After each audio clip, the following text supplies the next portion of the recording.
My Friend Flicka by Mary O'Hara. Chapter 3.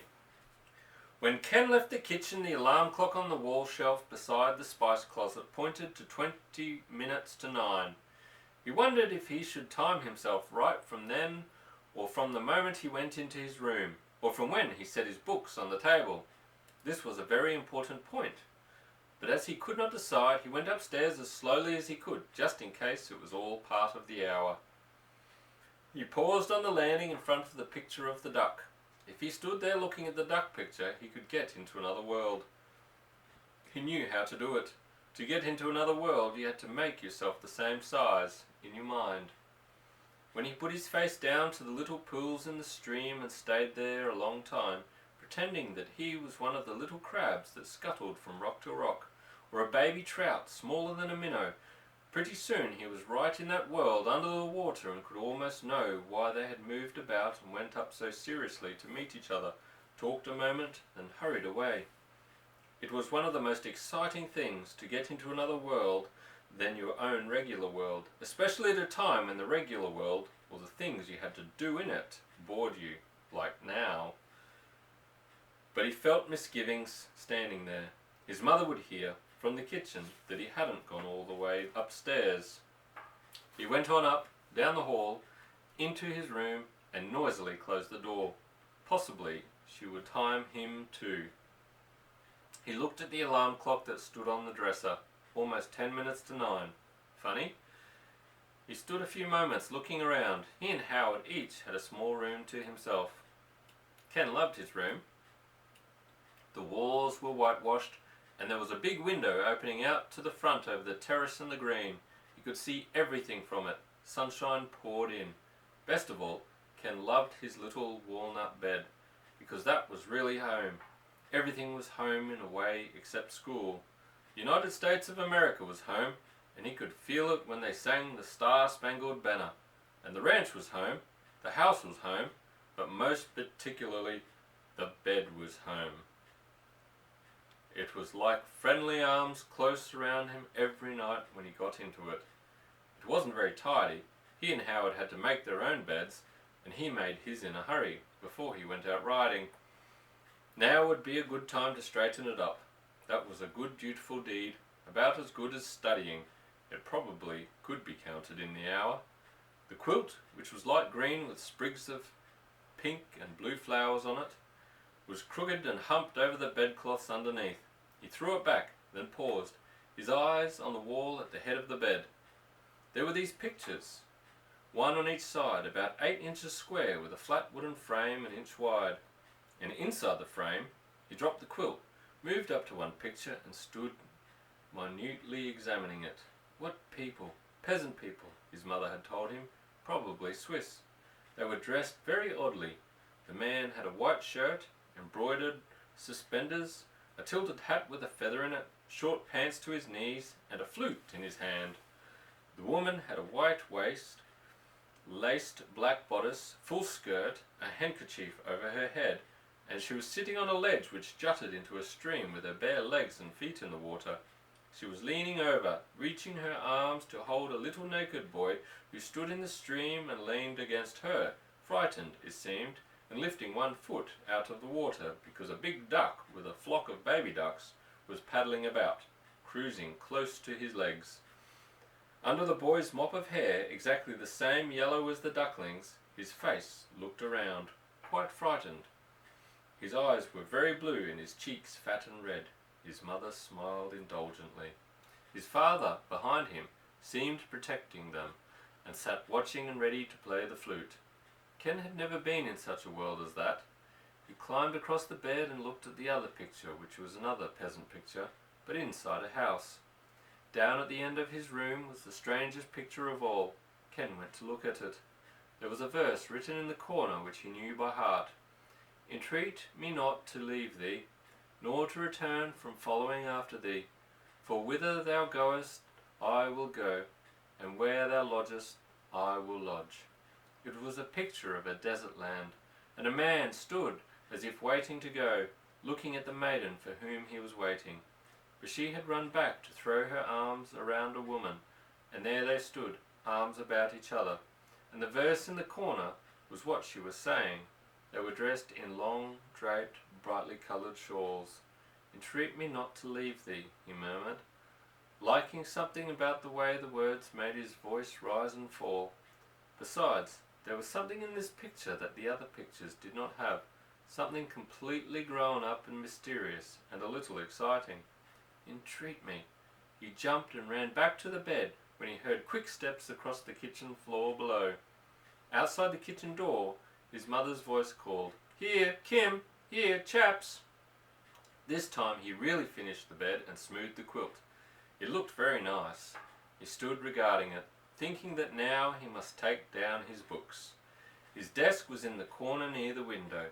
It was just a table with a few drawers, and over it hung a wall bracket with 3 shelves. The study books were not the only books on it. There were some fairy books, there was Castle Blair, and What a World That Let You Into, a whole gang of children that lived in a castle in Scotland. Ken knew it as well as they did, and there was At the Back of the North Wind, and there was...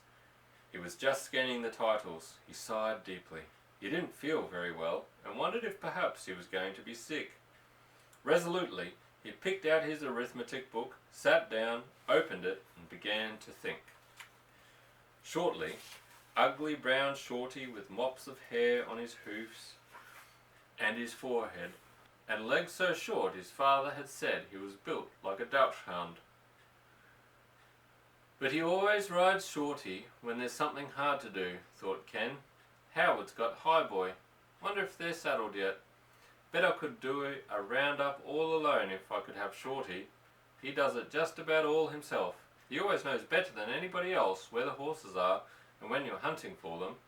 Wonder how he does that. Smells them, I guess, and he knows which way they're headed. And he takes a shortcut and gets there ahead of them. Wonder why he likes to do that. He's a horse too, and he ought to be on their side and not to help catch them. Guess it's like playing tag.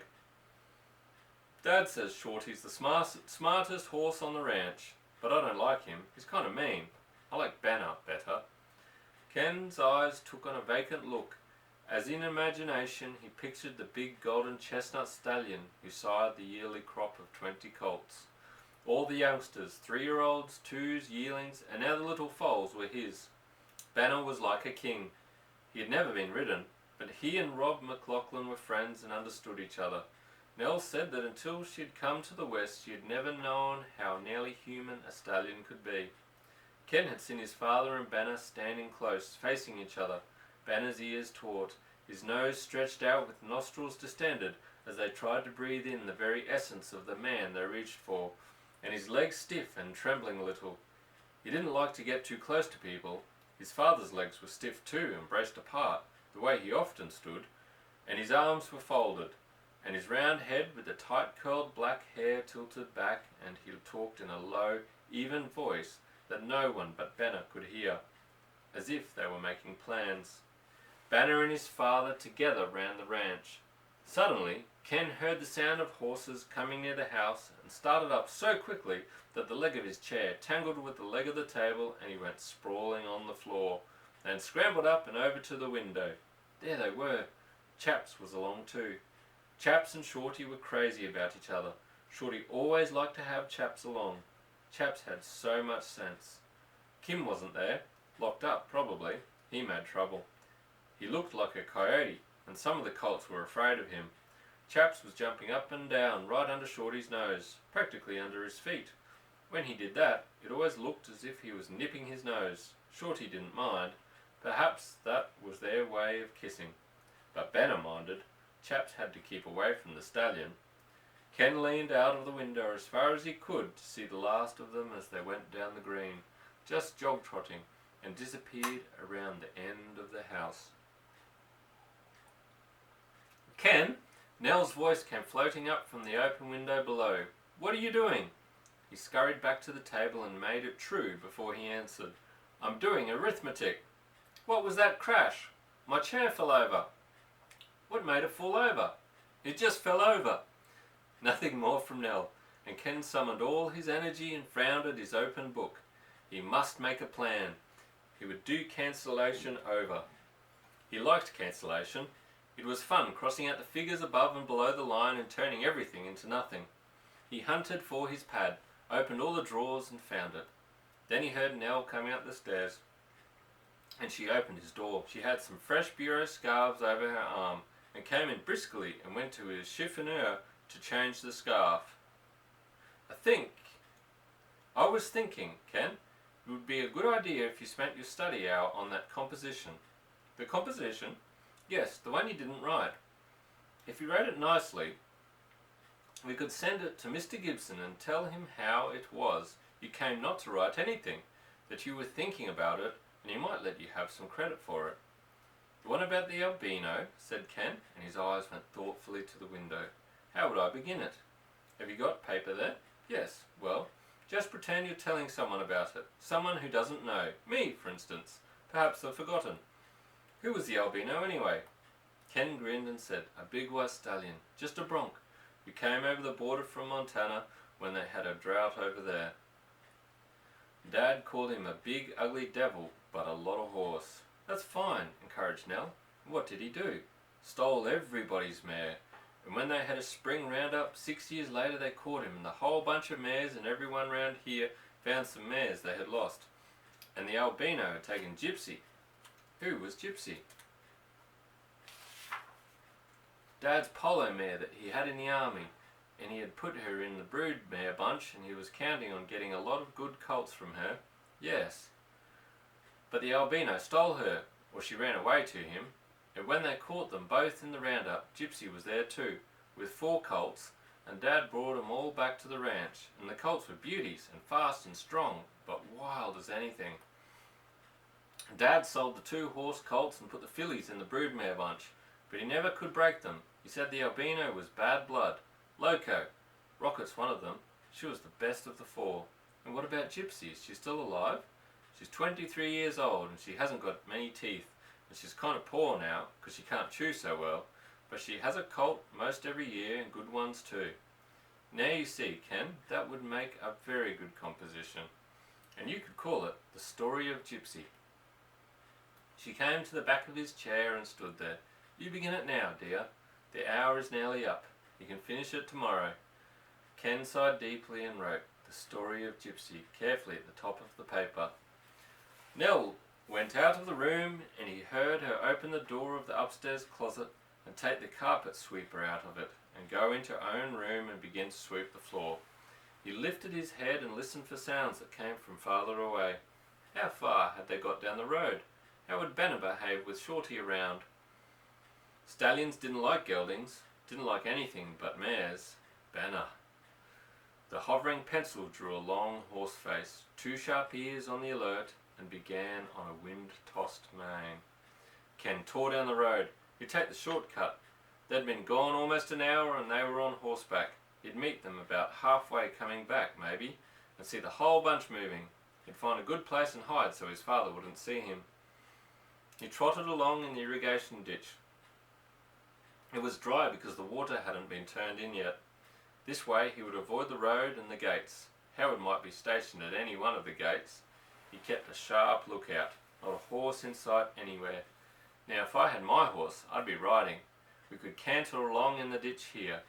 A tangle of briars and chokecherry bushes grown over the ditch blocked his way, and he fought his way through. When the ditch was crossed by the barbed wire fences, he got down on his hands and knees and crawled under. He was winded. He always lost his breath easily when he first came up to the ranch after the winter in Laramie.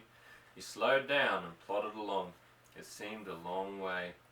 He left the ditch and climbed up a hill. From here he could see Gus and Tim working in the ditch in the crooked meadow and could hear their voices. Tim was swinging a pick. The sound of the blow reached him after he saw the pick land. And a mile or more away he could see Castle Rock, the great beetling rock, jutting up 70 feet high with peaks and parapets and turrets shaped like a castle. It overhung the aspen grove at the far end of the meadow. That was where they were, down there near the rock. His father was rounding up the mares with their foals, getting them out of the woods, bringing them back through the meadow slowly. He never ran them. He'd keep them walking slowly all day, let them stop to graze. He said scornful things about riders who galloped and yelled and drove horses on the run. Ken ran down the hill and headed for the big rock. He ran as far as he could and then stopped to get his wind again and make a calculation. From where he was now, on the grazing land which sloped down to the barbed wire fence along the meadow, he could see the wide gate open and fastened back. That was so the mares could come through up to where he was. There was a sort of road here, and the mares would follow it naturally and stay right on it. It curved north and then east across the grazing land, and then merged with the road that led from the Lincoln Highway to the ranch. Probably his father would take them that way, through the green and the gorge, up to the stables and give them all a feed of oats, there before he took them on through the stable pasture and out onto the saddleback. If he could hide somewhere near here, where he could keep his eye on the gate, he'd see them pass quite close. He looked about for shelter. Here and there was a jagged outcropping of pink granite which underlay the soil. Here and there a small clump of wild currant bushes. He chose the bushes, dropped down behind one, and sat panting. He could get his wind now. What a lot of time they were taking! He put his head around the bush and looked and listened, but there was not a sound, nor could he see any of the mares down in the meadow. They must all be in the aspen grove at the end, hidden by the trees and big rocks. He drew back behind the bush and lay down, and suddenly felt very tired and very happy. The report and the saddle blanket and the study, all the unpleasant things were behind him, and the grass he was lying on smelled sweet. And he was going to see his father and Banner bring the brood mares and foals up from the meadow. The sky was close, and the blue curved over him. Up here at the ranch he could always see the curve. It wasn't flat. The clouds were solid looking, with definite strange shapes, and the wind was driving them across the sky. In a moment he was sound asleep. He woke with a jerk, coming up from such a deep place that it seemed he must have slept for hours. He was bewildered and sat up, trying to gather his wits. Then he remembered and scrambled to his feet. Would he be too late? They might have passed while he was asleep. He ran out from behind the bush, head on into the bunch. The mares were coming up from the meadow, almost noiselessly, on the grass, McLaughlin in the rear and Banner offside in the middle. They were walking as quietly as the cows coming in for milking. In the lead was a powerful, long-legged mare with a shiny black coat. She carried her nose in the air, her wild, staring eyes ringed with white. Rocket, the loco mare, daughter of the albino. As Ken shot out from behind the bush, almost colliding with her, she snorted in terror and went straight up on her hind legs. For a moment, Ken was under the dangling black hoofs of her forelegs and smelled the heat of her body. Then she twisted to one side, made a great leap and shot away, and it seemed to Ken that it was 100 horses that leapt and scattered after her instead of just 20. The foals were terrified. They wheeled and galloped beside their mothers, holding themselves close, as if an invisible cord bound them. Ken could see nothing but the legs and bodies of horses pounding past him, and the smaller shadow-like shapes of the foals. Then he heard his father shouting, and a long-drawn cry, "Whoa, whoa, whoa there!" that carried so far and had such power to quiet the horses. But this time it was as if they did not hear him. Ken ran to a pile of rocks and scrambled to the top so he could see all that happened. Rocket had gone off at an angle to the line of march and was on a dead run, stretched out like a racehorse with the whole bunch after her. She was heading for the rock slide, a place where the grazing land broke down to the lower levels of the next pasture over a long curving hill of sheer rock. To go down it on foot, he and Howard had to sit and slide. No horse, not even the most sure-footed, could negotiate that drop. If she went over, she'd go head over heels, she'd roll and bounce to the bottom, and all the others too. If they followed her, the whole band of mares and colts pitching down, somersaulting, rolling, crashing. "Whoa there! Whoa! Whoa!" McLaughlin's voice rang out on a note of desperation. He was galloping as fast as he could to head off Rocket, but she had a long lead and Shorty was slow. Ken groaned. The rock slide. That black fury, Rocket, running full, and for once his father's voice powerless. Then Ken saw the big stallion, Banner, shoot out of the crush.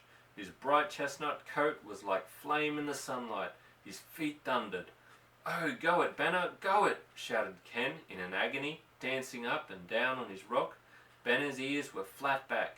His head dropped lower to the ground and elongated so that it seemed an extension of his neck. He had a look of fury. Nothing made the stud so mad as to have a mare break out of the bunch when he was in charge. If he could catch Rocket, he'd half kill her. The two horses were running at an angle to each other, Banner gaining. They converged near the rock slide. Banner's head was suddenly right over Rocket's. His golden mane mingled with her black mane, his mouth open and his big teeth bared. Suddenly his jaws snapped, and Rocket gave a furious squeal and stopped with a jar. Banner whirled and lashed, and his heels struck her side with a ringing smack. The other mares telescoped up against them. Then Banner was everywhere at once, biting, driving, wheeling, and kicking the mares back. As they milled around, he dropped his head again and charged them, swinging back and forth in long semicircles until he had got them turned and moving in the other direction, back up the grazing land towards the road. Not one single mare was lost, not a colt hurt or crushed. Rocket herself, panting and foam-flecked, walking meekly back towards the road. Ken's terror was now for himself. If his father should see him, he might have thought it was something else that scared them, a coyote, or perhaps just Rocket's craziness. He slid down the rock and sat hunched up at the base of it. He was fairly well hidden there, rocks and currant bushes all around him. His hands were cold and trembling with the awfulness of what he had done, and of what the loss of the brood mares, or even a few of them, would have meant to his father. He could hear the pounding of the horses' hooves going farther away, and began to breathe more easily. Then a shadow fell on him, and he looked up and saw his father sitting there on Shorty. After one look into the blazing eyes under the down-drawn brim of the Stetson hat, Ken dropped his head and sat silent. I just came to see the horses," he murmured at last. McLaughlin said nothing. Ken looked up again, and the look on his father's face made him burn all over. He cried out sharply, "I didn't mean to do it, Dad! I didn't mean to scare them!" He wanted to go and explain that he had fallen asleep and then run out to see if they had gone, and Rocket was right there. But there wasn't time. Without a word of answer or blame, McLaughlin wheeled Shorty and went cantering away after the mares. Ken felt as if he had been put out of the ranch, out of all of the concerns that Howard was in on, and out of his father's heart. That was the worst. What he was always hoping for was to be friends with his father, and now this, soon after getting home, his despair made him feel weak. He put his head down on his drawn-up knees and his hands were clenched tight. After a while he slid down flat and slept again, a deep, exhausted sleep, this time that made up the hours he had lost riding so early in the morning. It was long afternoon when the faraway cry of a hawk, harsh and sad, drew him up to wakefulness, and he opened his eyes directly into the blue of the sky and saw the hawk wheeling against it. The wind had gone down. The hawk circled and cried again. Ken yawned deeply and lay there, watching the hawk, his arm lying in the currant bush. At last he sat up against the rock. His eyes wandered, taking in everything with an absent, unconscious look. Not 12 feet away, the long neck and head of an ermine came up through a gopher hole at the foot of a rock. The soft fur was dun-coloured like the earth, except for the little movement, and unless you had been looking right there, you could never have seen him. It was like a miniature periscope. Neck and head were the same size, as if there were eyes and an infinitesimal pair of ears on the neck itself. As it looked around, the whole neck rotated. Presently, it was looking right at Ken, seeing him. After a moment's calm inspection, it withdrew its head and disappeared. Ken sat, gathering up the threads that stretched from the events behind him to the events ahead. He would have to meet his father and everyone. They would all know that he had almost stampeded the mares over the rock slide. Of course, now he couldn't get to be friends with his father, and he wouldn't get a colt this summer. The hawk circled lower and cried again, but Ken didn't hear it. He swung down close, spreading 6 feet of brown feathered wings, curled talons reaching for the rock. As the shadow fell on him, Ken looked up and gave a great start and the hawk flapped its wings violently and slid off sideways. Ken got to his feet and started home. If he couldn't have a real colt, at least he could have a make-believe. His eyes changed expression. Maybe one like Rocket, black and shiny, with her nose up in the air and her tangled mane and tail streaming, and the very wickedness and wildness of her. Or Banner, the gloriousness of his rush after Rocket, the way he made all the mares mind him, the long snaky head, the blazing gold of his hide, as bright as the coals in the stove. Ken's mouth opened a little, smiling.